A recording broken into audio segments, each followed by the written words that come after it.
A government employee was writing for a right-wing blog under a pseudonym, and it turns out that while he was a public affairs specialist for the National Institute of Health, what he was really doing behind the scenes was basically going against everything, all of the medical information, all of the important, evidence and data necessary to protect yourself from coronavirus. He was basically undermining that from his own government agency while he was writing for a right-wing blog under a pseudonym.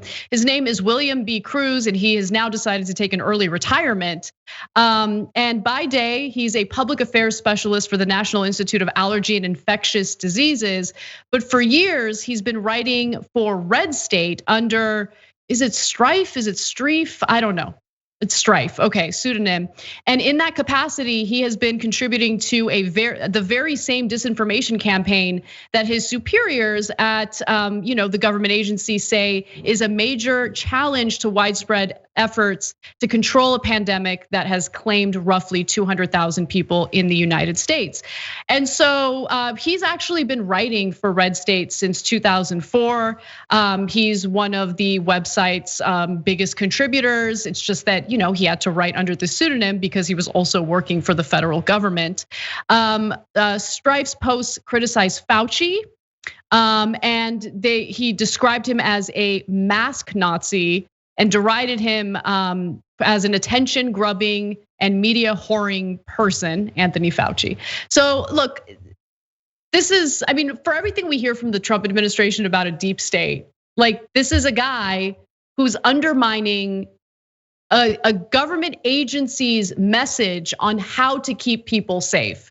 And he used his position as a contributor to Red State to put out all sorts of lies and ridiculous accusations against, honestly, at this point, the one person I actually trust to give us medically sound advice on the coronavirus. All right, this story has three massive problems. Number one, you've got this lunatic inside the department that is related to our health during a pandemic. And meanwhile, he's trying to undermine the department in grotesque ways. Now, one of the other things that he wrote was about how there's members of the deep state, including in his own department, and how they should be executed. They should be tarred and then dismembered. They let this son of a bitch retire? No, there's no strength at all among people who are not right-wingers in this country, and it drives me nuts.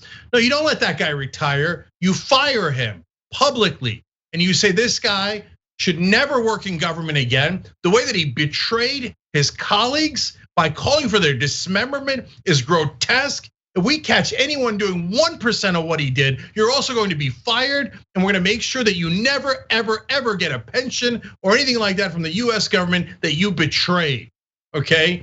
God damn it, somebody grow some balls, okay? So now, number two problem is, ironically, he's the deep state. He's inside the government, working against his immediate boss and calling his boss a Nazi while writing anonymously for Red State. What happened? I thought you were against anonymous sources, right wing. Oh, it turns out when they're Gestapo-like fascists, you love anonymous sources.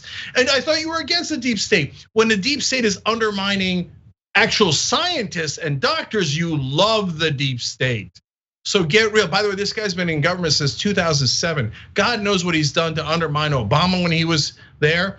And remember, Trump planted 1,000 of these guys, tens of thousands of these guys. So they will look to undermine, if Biden wins, him and all these future administrations. They will ironically do the deep state thing that they claimed the other side was doing, because that's what they always do. And the third problem is Red State. What a piece of garbage. What total trash. You know that Republicans in Washington read Red State and they're like, oh yeah, well that's okay. I'm gonna get my information from Red State. Oh, it turns out we should dismember people who are trying to save our lives. Oh, the government is terrible. I work in the government, but I won't notice that. Oh, okay, we're gonna call them Gestapo and Karen Waffen and mass Nazis and look to encourage people to murder them. And Red State's an official, oh yeah, good, oh, they're right-wing media. Okay, but that is right-wing media. Right-wing media is filled with lunatics And I get it. There's going to be a lunatic. It's representative, Cenk. The part that drives me crazy, Anna, just to finish the thought, is when the mainstream media is like, oh, okay, right-wing media, it's totally legitimate. Yeah, of course, we'll hire from them. As CNN hires from right-wing media all the time. And so, meanwhile, they're hiring these total insane clowns. Yeah. And early on during the pandemic, he thought that maybe like 10,000 people or a little more than that would die from the virus. Obviously, he was wrong. So nothing he writes is based in fact. And you're right. I mean, look, the reason why right-wing media is taken seriously, even though there's misinformation, oftentimes very intentional effort at disinformation, is because it is representative of the Republican Party, meaning the voters, Republican politicians who have decided to, if they ever had any principles, brush those principles aside and become the party of Trump.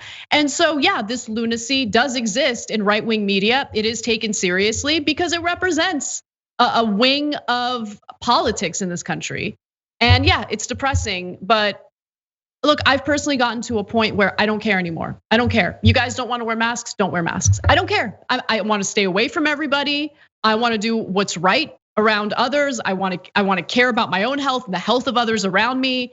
But this like nonstop politicized fight with people who have decided to like run into rallies unmasked indoors to go worship their, God Trump. Have at it, have at it. What am I gonna do? I'm gonna lose sleep over these lunatics? I'm not. You don't wanna wear masks? Don't wear masks. Have at it. Great, it's a free country. Go ahead and die.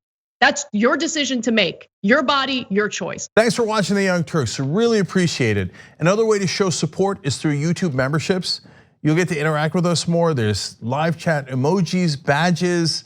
You've got emojis of me, Anna, John, JR. So those are super fun. But you also get playback of our exclusive member-only shows and specials right after they air. So all of that, all you gotta do is click that join button right underneath the video. Thank you.